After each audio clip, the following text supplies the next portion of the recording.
Barisan Kepimpinan Angkasa, tuan-tuan, perempuan yang dikasihi sekalian, alhamdulillah di malam ni kita bersyukur kepada Allah Subhanahu Wa Taala, dengan izin dan limpah kurnianya kita diberikan ruang dan peluang untuk dapat kita manfaatkan sedikit pada waktu dengan berada dalam Raudatul Jannah. Mudah-mudahan diberikan oleh Allah kita kefahaman yang baik, dan diberikan Allah kelapangan dalam hidup kita, diberikan keberkatan dalam segala usaha baik yang kita lakukan untuk dimanfaatkan kepada manusia banyak. Tuan-tuan dan puan yang dikasihi, kita berbicara sedikit tentang ketakwaan. Saya ingin menjelaskan di sini beberapa perkara kerana tajuk ni agak besar dan penting bagi kita melalui zaman yang gelombang fitnahnya Masya Allah. Hanya kita yang tahu dan kita melihat hal ini dengan saksama, dan kita sangat membimbangi kerana fitnah sekarang bukan seperti yang kita boleh bayangkan. Dahulu kalau kita keluar, kita berada di tempat tu, mungkin kita akan terjebak. Tapi sekarang fitnah boleh melanda sampai ke rumah kita. Kita on saja untuk melihat dalam media sosial, kita akan terjebak. Cuma pilihan di tangan kita untuk meneruskan ataupun tidak.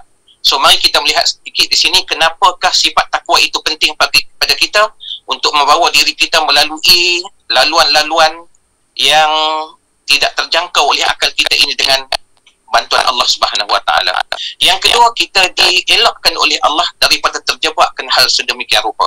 Artinya kita selalu one step ahead daripada dorongan nafsu ataupun daripada pujukan syaitan yang menggila. Stepnya, seperti mana disebutkan dalam Al-Quran, mencapai darjat takwa ini adalah step yang dikena lalu daripada menjadi seorang Muslim. Muslim yang baik akan menjadi mukmin, mukmin yang baik akan menjadi muhsin, muhsin yang baik akan menjadi mukhlis, dan mukhlis yang baik akan menjadi muttaqin. So bagaimanakah proses itu terjadi? Pertama sekali kita faham begini. Ketika khatib naik di atas mimbar khutbah, apa yang disebut oleh khatib itulah menjadi rukun dan dia mesti menyebutnya. Jika tidak disebut, maka akan cacatlah khutbah. Dalam arti kata, batallah khutbah tersebut. Seperti dia mengatakan, ittaqullah haqqa tuqatih, mengajak kepada semua sidang jemaah untuk bertakwa kepada Allah dengan sebenar-benar takwa. Dan ini adalah satu pesan yang memang dipesan sejak zaman Nabi, setiap minggu. Kenapa? Sebab takwa Allah bela dia di dunia dan Allah bela dia di akhirat. Dalam Al-Quran, ayat-ayat yang Allah sebutkan untuk memberi bantuan, wallahu waliyun muttaqin, may yattaqillah, barang siapa bertakwa kepada Allah, wallahu waliyun muttaqin, Allah menjadi pembela, penolong kepada orang bertakwa. Nak masuk syurga di akhirat, uiddat lil muttaqin, syurga untuk orang bertakwa. Darjat ni darjat tertinggi. Di dunia beroleh pembelaan. Kalau dia seorang, dia rasa ramai. Kalau dia seorang, dia pergi ke mana-mana, dia boleh terjebak, dia boleh terelak daripada fitnah, kerana Allah elakkan dia selalu daripada terjatuh ke dalam fitnah.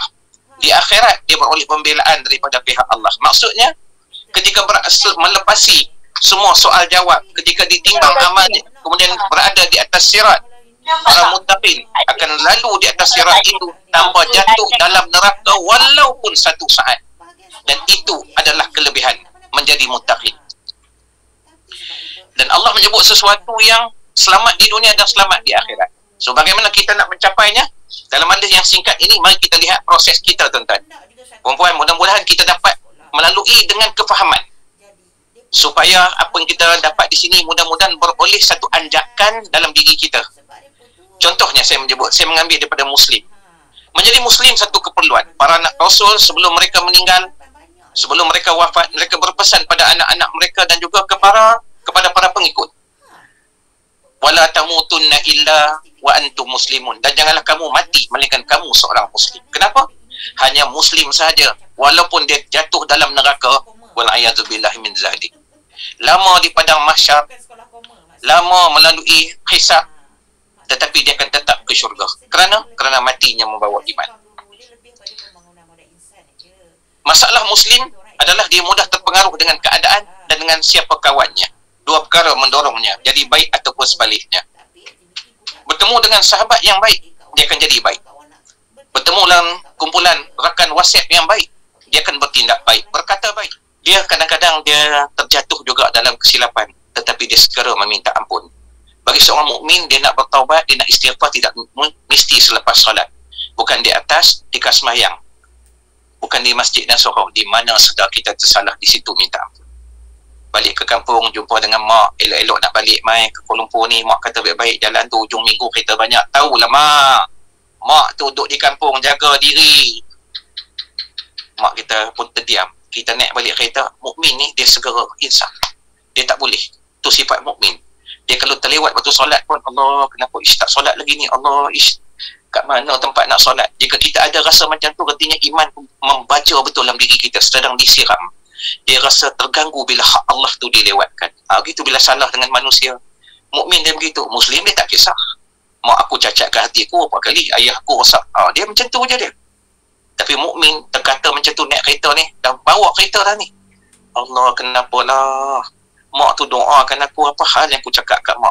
Kalau tak boleh patah balik pun dia berhenti kejap, telefon, mak, Angah ni, kenapa? Tinggal barang ke? Tak, mak. Terkasar dengan mak tadi. Tak apalah, kamu mungkin letih kot. Tak, mak. Memang Angah tak patut cakap.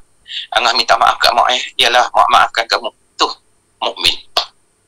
Indikator tu pun kita boleh nampak dalam kehidupan dia. Jika dia berbuat demikian kerap istiqamah tuan, dia akan jadi seorang muhsin. Muhsin orang yang suka memperelokkan keadaan. Masya Allah. Dia sampai ke masjid. Kau saya ambil contoh senang tentang masjid surau lah, sebab dia tak payah banyak modal kan. Sampai kat masjid surau, dia nak semayang tuan, dia tengok-tengok Quran. Orang ambil pandai, masa tu letak balik tak pandai. Kalau Muslim apa ni, orang susun elok-elok, pergi letak macam ni pula. Tak ada akal ke? Muslim dia gitu tentang sifat dia. Dia baik bukan tak baik, tapi takat tu lah. Allah sayang tuan kan, umur kita meningkat ni patut makin ujung, makin kita pesu. Jadi muhsin, Masya Allah. Dia kata apa? Ya Allah, peluang untuk jadi baik.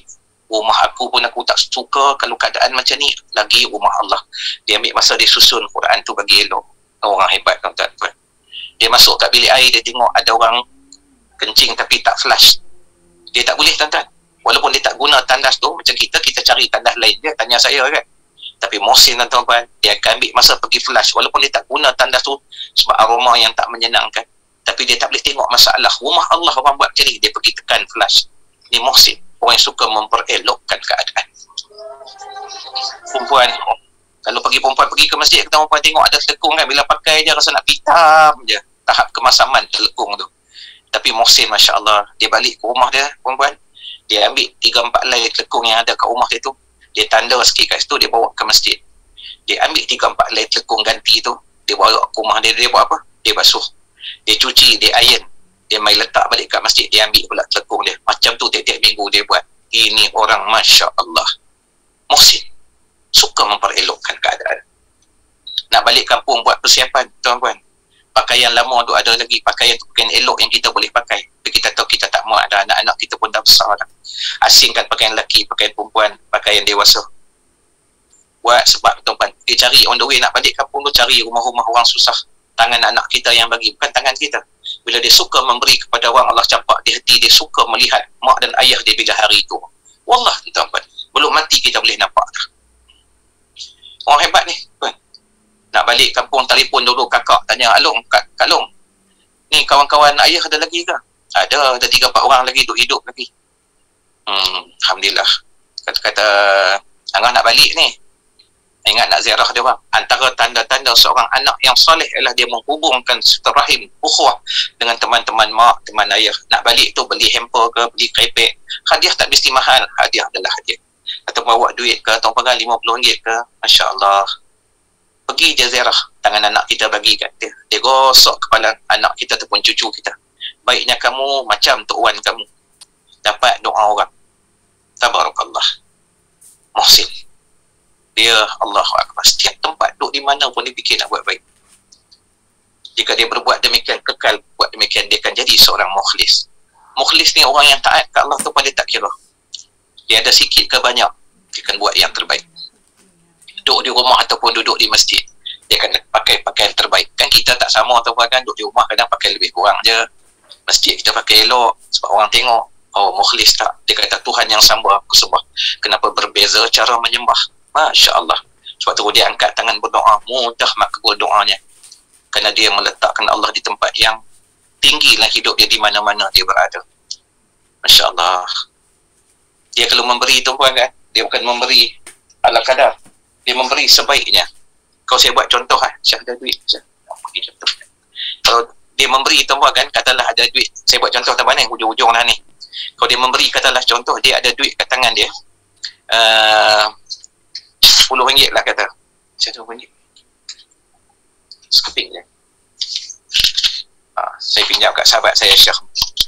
Tuan tengok ni, ni satu duit ni, satu lusuh ni, satu agak baru sikit. Dia kalau nak memberi mukhlis ni, dia akan cari yang terbaik. Bagi kita, kalau saya lah, ni tuan-tuan, saya minta maaf tuan-tuan ya, saya cerita diri saya tuan kan. Senang nak buat contoh ke diri saya ni, tak nak siapa kecil hati. Katalah duit 50 ni, kita nak bagi, mana nak bagi 50. Tuan-tuan pilih yang mana? Wallah tuan-tuan, wallah kalau tanya saya akan ambil 50 yang agak lusuh ni, kerana saya suka simpan duit yang keras. Sebab bagi saya nilai dia sama, iaitu 50. Tak, Allah bukan tengok tu, Allah tengok cara kamu memberi, bukan hanya nilai. Kenapa kamu simpan duit yang keras? Kejap lagi pergi kedai mamak, nak beli, kita guna agak duit yang keras. Kenapa? Untuk Allah cari yang lusuh. Masya Allah. Syah ada duit 10 Syah, duit RM1. Maaf ya. Kita tengok satu lagi contoh saya tunjuk tuan ini Masya Allah. Tuan-tuan tengok ni katalah duit ni RM5 tuan-tuan, 50 duduk dalam poket, lalu tabung kan, atau we raise a fund at our office because somebody in the office kena COVID, kena sebagainya, so kita buat satu tabung, kita kutip lah, lalu kat meja kita sampai duduk type, sampai duduk buat kerja kat meja, tiba-tiba tabung sampai, kita pun buat keluar lah, kita memang niat nak bagi 50 tuan-tuan, kita buat, kita tarik keluar duit 50, kita nak bagi RM5, kita keluar duit 50. Alamak, kata kita buat masuk balik lah, kita buat keluar duit RM5 yang kita nak bagi. Salah tak? Sebab memang kita niat nak bagi RM5. Tapi tuan-tuan seorang mukhlis, Masya Allah, dia kata apa? Sabri, kau nak bagi RM5 kan? Tapi yang gerak ni adalah gerak Allah. Setiap gerak baik adalah gerak Allah. Dia tak buat masuk balik lah. Sebab dia minta banyak dengan Tuhan tiap hari, ya Allah, jangan kau ambil umurku, melainkan kau redha akan aku. Dengan berganjak satu harilah hidupku, melainkan kau redha akan aku. Bantulah aku ya Allah, peliharalah diriku dan keluargaku ya Allah. Kita minta dan Allah nak bagi semua yang kita minta tu. Tapi Tuhan nak minta macam mana kau memberi pula untuk aku. Maka Tuhan test datang benda macam tu. Tuan-tuan ingat macam ni tuan-tuan. Tuan-tuan ingat macam ni paling senang. Tuan-tuan ingat macam ni. Saya jumpa orang yang baik tambahkan untuk didik saya supaya saya berusaha jadi baik. Contoh macam ni. Kalau kita tengah duduk di rumah kan, duduk di rumah kita biasa istiqamah kata solat fardu di masjid. Waktu PKP pun kita buat solat berjemaah. Lepas PKP kita jadi kelaziman suka semayang jemaah di masjid. Tiba kita terlena satu hari tu, kita letih sangat-sangat. Azan dah kita tak bangun lagi. Isteri kita datang. Lepas dia kejut kita, abang, dah masuk zuhur ni bang. Tuan-tuan, perempuan, dengar siapa saya nak cakap, mark my word. Siapa yang kejut kita sebenarnya? Bukan isteri kita kan, yang kejut kita Allah sebenarnya. Sebab Allah dah suka tengok kita. Allah suka bertemu dengan kita. Dan Allah nak bertemu lagi kita di rumah. Kita nampak tak? Kalau kita nampak sudut tu, Masya Allah, kita tak nampak isteri kita tak? Kita nampak af'al Allah. Ni, orang yang mukhlis tuan-tuan, Masya Allah, dia berada di satu kelas yang tersendiri. Aisyah, isteri Nabi SAW, pernah satu hari, selepas wafatnya Nabi, selepas habis tempoh iddah, dan dia bawa duit dirham, orang bagi kat dia. Kelak kehidupan isteri Nabi diperhatikan oleh sahabat-sahabat yang memang hebat. Kehidupan mereka, Abdurrahman bin Auf, Osman bin Affan, memerhatikan kebajikan isteri Nabi. Tapi orang takwa, orang mukhlis ni, dia jenis orang yang tak boleh nanti. Dia suka nak buat baik je. Aisyah keluar dengan teman-teman dia, bawa duit dirham nak cari orang lebih susah daripada dia. Bawa duit dirham macam duit siling kita tuan-tuan kan, jatuh atas selut. Aisyah ni tuan-tuan, dia ambil duit tu ni, kata jubah dia bahagian bawah ni, dia terbalikkan jubah tu, dia lap duit tu.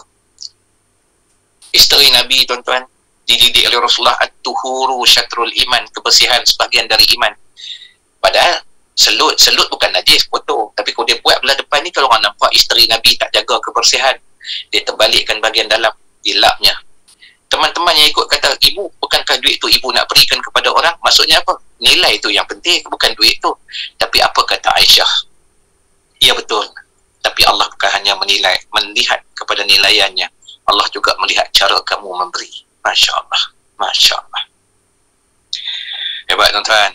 Saya buat contoh lagi tuan-tuan, supaya kita nampak masak betul dengan benda ni. Kadang-kadang bila kita balik ke kampung kan, kita tengok bus stand kita RM1 kat kampung, rumah di kampung kita lah kan, RM1 bus stand. Lepas tu kita ingat, nak buatlah bus stand kita ada rezeki lebih kan. Sebab orang wakaf tu bukan mesti kubur, bukan mesti kapet masjid kan. Dia pun kata dia pergi jumpa dengan orang yang berwajib, pihak berwajib, bolehkah saya nak baiki bus stand ni, saya nak bagi. Dia kata boleh, tapi buat tak boleh lebih besar pada tu lah. Okay. Saya nak buat ada lampu kalau waktu malam, ada bahagian lelaki perempuan, tak ada masalah. Dia pun pergi tanya kontraktor kata boleh nak buat dalam 15,000. Dia pun bagi duit kat kontraktor. Dia bagi duit kat kontraktor, dia terus buat senyap. Tak ada siapa tahu pun, orang ingat kontraktor. Dia pesan, dia kata jangan bagi tahu siapa-siapa. Kalau orang tanya siapa dia, ada hamba Allah, ada hamba Allah yang bagi untuk ni, jangan sebut nama saya, ni mukhlis. Dan saya nak sebut ni, hati-hati tuan-tuan puan tahu. Sebab kadang-kadang bila kita buat macam tu, okey dah tu, tapi kemudian bila kita balik ke kampung dengan anak cucu kita, sampai kat tempat tu, kita tunjuk kat anak kita. Tu tengok tu, ramai orang duduk kat bus stand baru tu kan. Tu kalau ayah yang buat tu, kalau ayah tak bagi, lu berpanas dia orang. Allah tuan-tuan puan, baik-baik Allah dah nilai kita tu dengan kebajikan, hapus pahala amal. Kerana kita membangkit-bangkitkan. Kita bila wakaf, kita serah pada Allah dah. Tak boleh kita bangkitkan langsung dah. Dah jadi hak Allah dah. Allah letakkan satu tempat dah diri kita tuan-tuan puan. Tuan-tuan So kita dengarlah cerita-cerita dulu. Nanti mudah-mudahan jadi sikap kita, jadi budaya dalam hidup kita. Sikit cara sikit tuan-tuan. Sebab ni kata untungnya kan jadi orang Islam ni. Sebab Rasulullah kata apa? Allah menilai pahala ikut berat kamu menanggung. Kalau kita bagi RM10, siapa nak buat mock-up check untuk kita tuan-tuan? 100,000 orang buatlah. Tapi Allah tak nilai begitu. Kalau RM10 tu besar bagi dia duduk masuk tuan-tuan, seminggu sekali kat tabung masjid, besar sungguh bagi dia. Sebab dia ada keperluan-keperluan yang mendesak.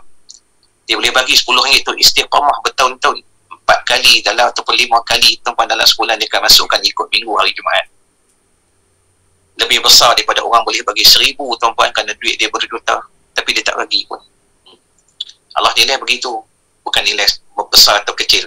Dia mukhlis, dia akan perhatikan hal ini.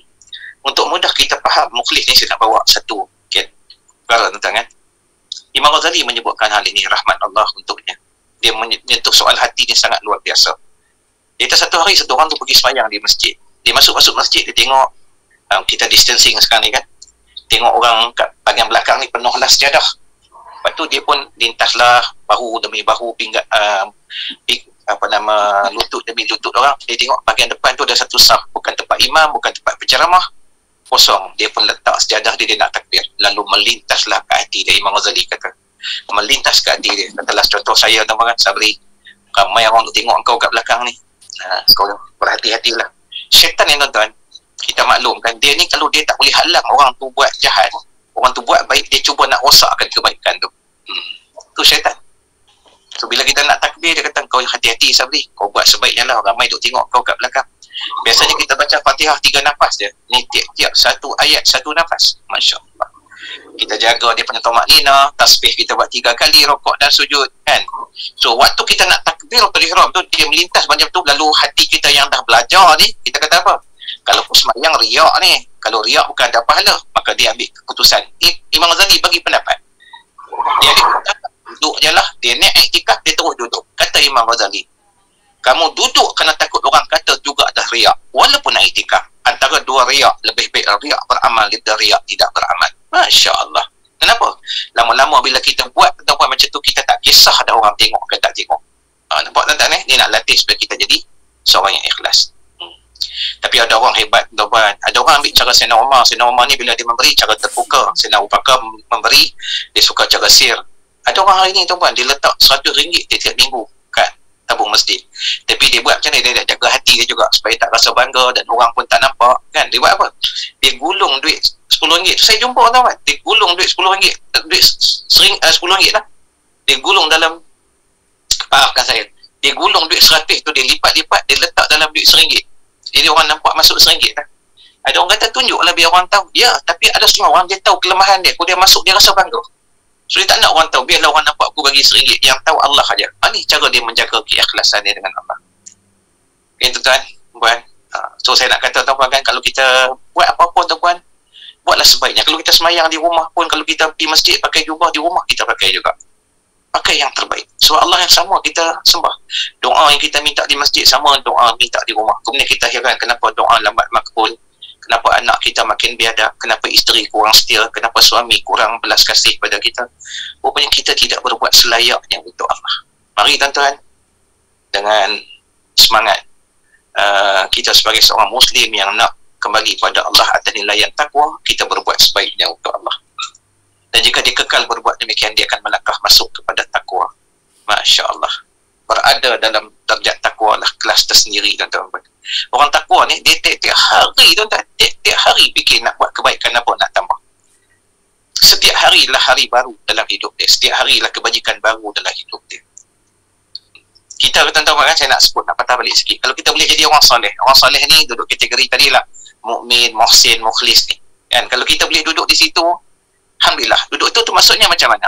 Setiap 3 bulan kita berganjak buat tambah nilai atas ibadah kita. Contoh. Kalau selama ni kita biasa buat solat fardu, kadang-kadang maksudnya kita buat dalam waktu. Kadang buat awal, kadang buat lewat. Maksud saya begitulah. So kita istiqamah sekarang ni, mulai sekarang solat di rumah ke, solat di masjid surau ke, kita solat awal waktu. Ni kaedah. Nak jadi baik, kita kena ada tempat yang baik, baru kita akan jadi macam tu. Kita biasa melazimi semayang di masjid, kita buat awal waktu lah. Dan boleh 3 bulan buat macam tu, tambah nilai lagi. Buat apa pula? Sekarang kita buat pula solat sunat qabliyah dan ba'diyah. Itu maksud saya tambah tadi tu. 3 bulan boleh biasakan macam tu, tuan-tuan, tambah nilai lagi. Kenapa?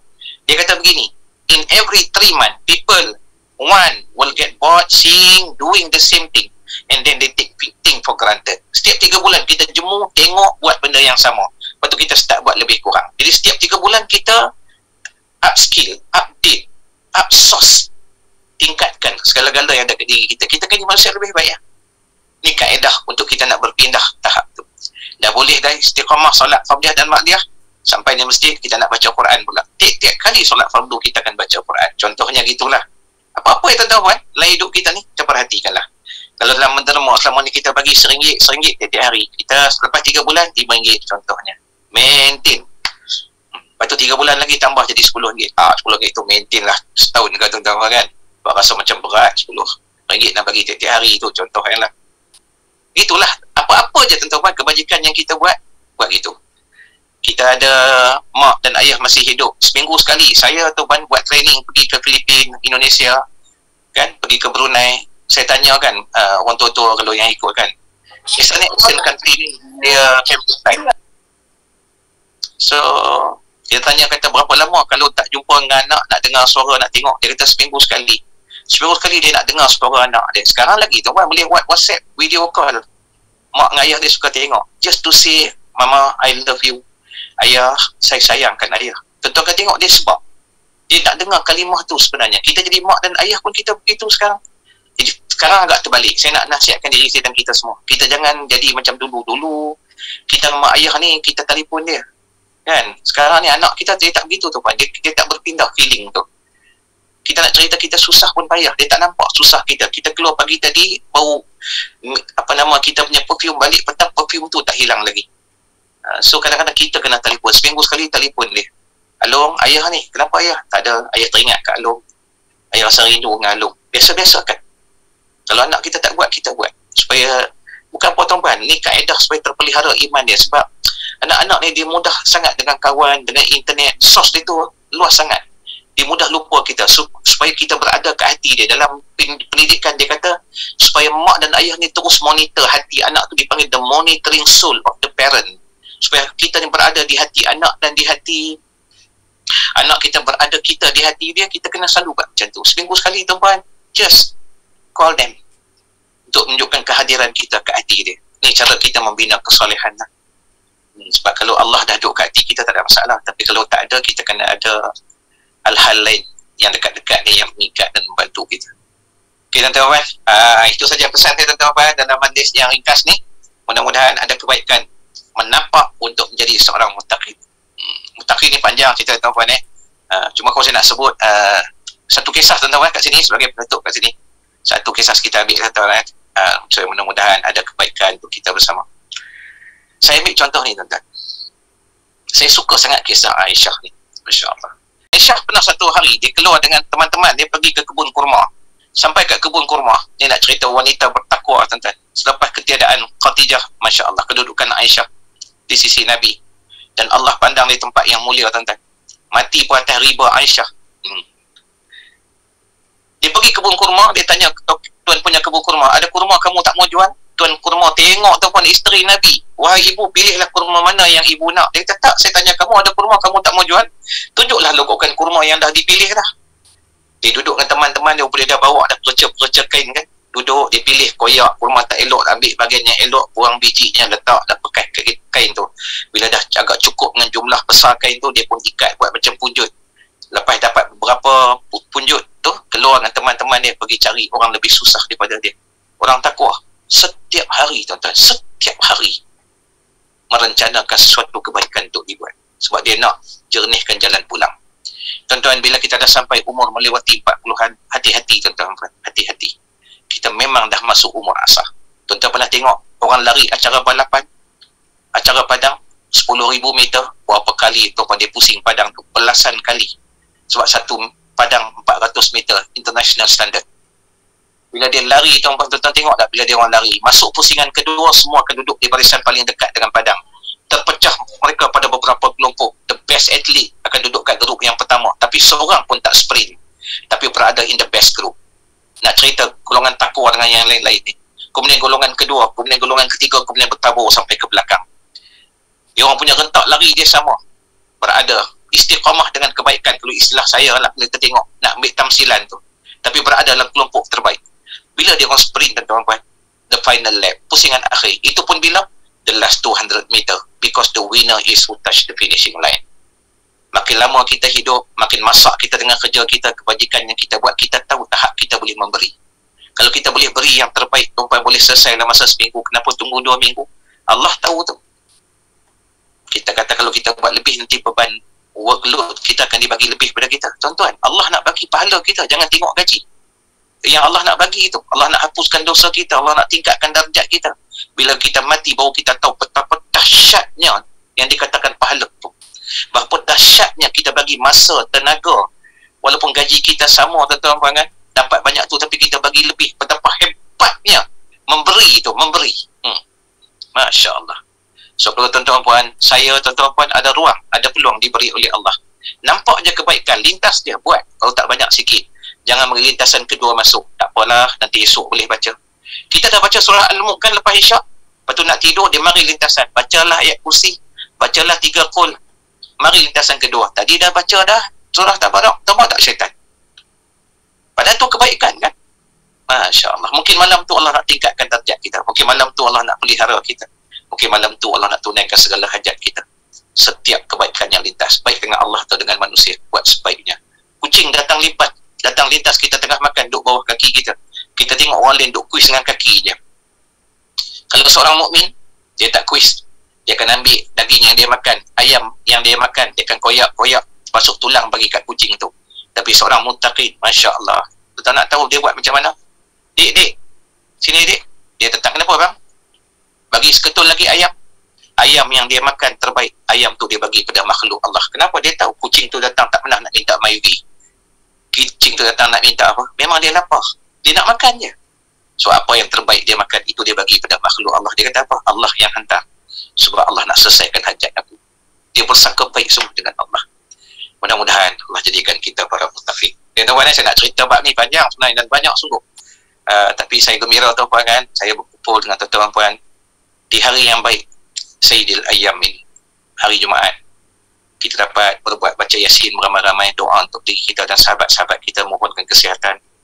Mudah-mudahan tuan-puan Allah merahmati kita semua, memberkati majlis kita, mengurniakan pada kita tuan-puan teman-teman yang memahami, keluarga yang bahagia, membahagiakan anak-anak yang taat dan berbakti.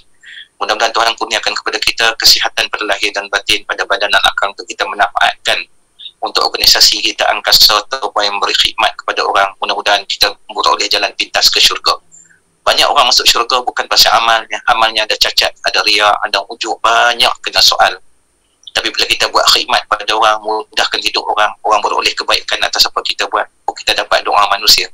Tuan berbuatlah sebaik tuan kat tempat tuan duduknya. Saya doakan Allah bagi kesihatan sampai hujung umur. Tuan dapat berbakti sebaiknya kepada manusia. Wallahu a'lam. Sekali lagi ampun maaf. Mudah-mudahan Allah memberikan pada kita darjat yang tertinggi sebelum kita kembali pada Allah, iaitu darjat takwa. Wallahu a'lam. Assalamualaikum warahmatullahi wabarakatuh.